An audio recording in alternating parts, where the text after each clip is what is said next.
Alors voilà les quelques observations que je voulais faire pour effectivement que la Cour, mais je pense qu'elle en avait déjà conscience, ait vraiment en tête la gravité des faits sur les personnes que monsieur a pu menacer ce jour-là.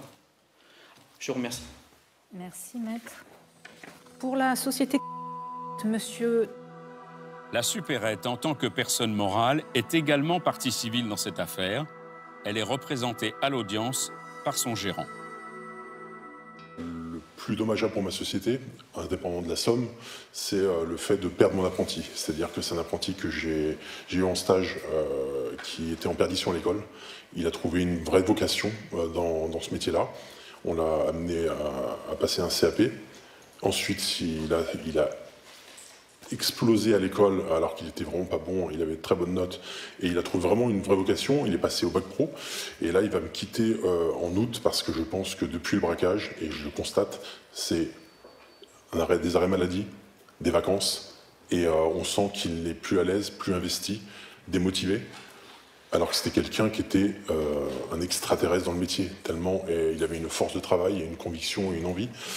Donc voilà, le préjudice qui n'est pas palpable, qui n'est pas mesurable, et qui est, je pense, indépendamment des 800 €, pour moi, c'est de perdre un élément qui était essentiel à mon entreprise, qui maintenant ne l'est même plus, tellement il est amoindri, quoi. Voilà, ce sera tout. Merci, monsieur. Monsieur l'avocat général, la Cour vous écoute. Madame la Présidente, Madame, Monsieur, le mobile du passage à l'acte, c'est la dette de stup.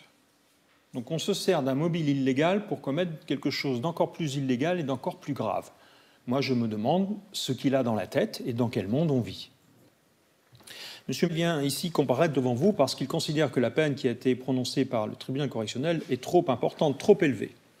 Il faut donc que vous rabaissiez la peine qui a été prononcée. Je constate quand même que c'est lui qui a acheté une arme. Il l'a acheté, dit-il, 1 an auparavant, comme ça. Je n'avais pas l'intention d'utiliser l'arme, c'était juste pour leur faire peur. Alors là, je vous rassure, c'est réussi. C'est même parfaitement réussi. On a entendu les conséquences extrêmement dommageables que ça peut avoir. Alors, s'il doit y avoir modification de la peine, c'est à la hausse. Donc, je ne serais pas choqué qu'il soit prononcé 1 ou 2 ans de plus, du tout, peut-être 1 an de plus, pour marquer la différence, 6 ans dont 5 ans ferme et 1 an de sursis probatoire. Et moi, je suis inquiet pour l'avenir parce que vous aviez déjà été condamné 2 fois, vous n'en avez pas tiré les leçons et vous commettez des faits encore beaucoup plus graves. Merci, monsieur l'avocat général. Maître Ormillien.